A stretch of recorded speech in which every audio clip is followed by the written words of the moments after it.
ফুলগাজী এবং পরশুরামে গত ১.৫ মাসে ৩বার বন্যা কবলিত হয়েছে এই জনপদের মানুষ। ফুলগাজী এবং পরশুরামে এখন প্রায় অন্তত ১৫,০০০ মানুষ কিন্তু পানিবন্দী রয়েছে।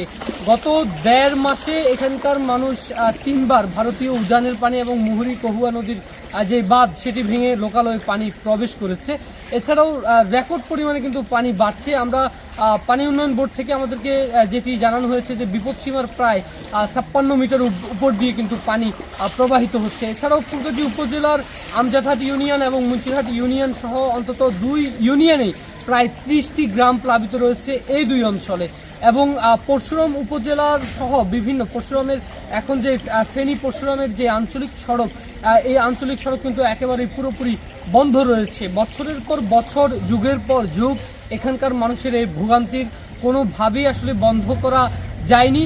আওয়ামী লীগ এবং বিএনপি যে সরকারি এসেছে শুধুমাত্র আশ্বস্ত করেছে এবং তাদেরকে আশার বলি শুনিয়েছে। এছাড়া আসলে এখানকার মানুষ তেমন কোনো বাস্তব রূপ হয়ে তার ফল এখানকার মানুষ দেখেনি। তাই এখানকার মানুষ অনেকটাই ক্ষুব্ধ।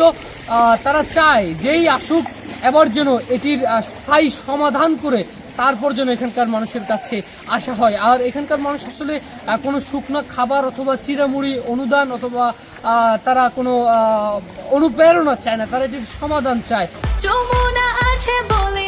যমুনা রেফ্রিজারেটর, খাবার ফ্রেশ তো লাইফ জম্পেশ।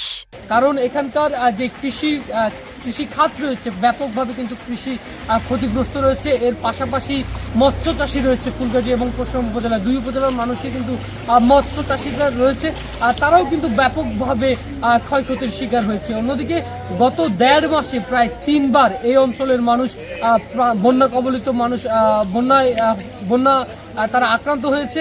অন্যদিকে আমরা যেটি দেখেছি যে লোকালয়ে পানি প্রবেশের ক্ষেত্রে বিদ্যুৎ সংযোগ বিচ্ছিন্ন রয়েছে এবং এখানকার মানুষ অনেকটাই মানবেতর জীবনযাপন করছে। পানি কিন্তু বাড়ছে না, প্রতিনিয়তই কিন্তু পানি কমছে না, বরং প্রতিনিয়ত কিন্তু পানি বাড়ছে এবং সেটি কিন্তু বিপদসীমার যে লোকালয়ে অলরেডি প্রবেশ করে গেছে এবং সেটির যে সংখ্যাটা আরও বেশি পরিমাণে বাড়ছে এবং ফুলগাজী বাজার হয়ে সেটি কিন্তু আস্তে আস্তে করে চতুর্পাশে ইতিমধ্যে ছড়িয়ে গেছে এবং সেটি আরও ব্যাপকভাবে ছড়াচ্ছে। তবে এই পানি কমার কোনো সম্ভাবনা এখন পর্যন্ত দেখা যায়নি, কারণ বৃষ্টি কিন্তু এখনো পর্যন্ত থেমে থেমে চলছে। আমার কাছে ফেনী থেকে এখনকার মতো এই ছিল সর্বশেষ। M A Akash, Ittefaq, Feni.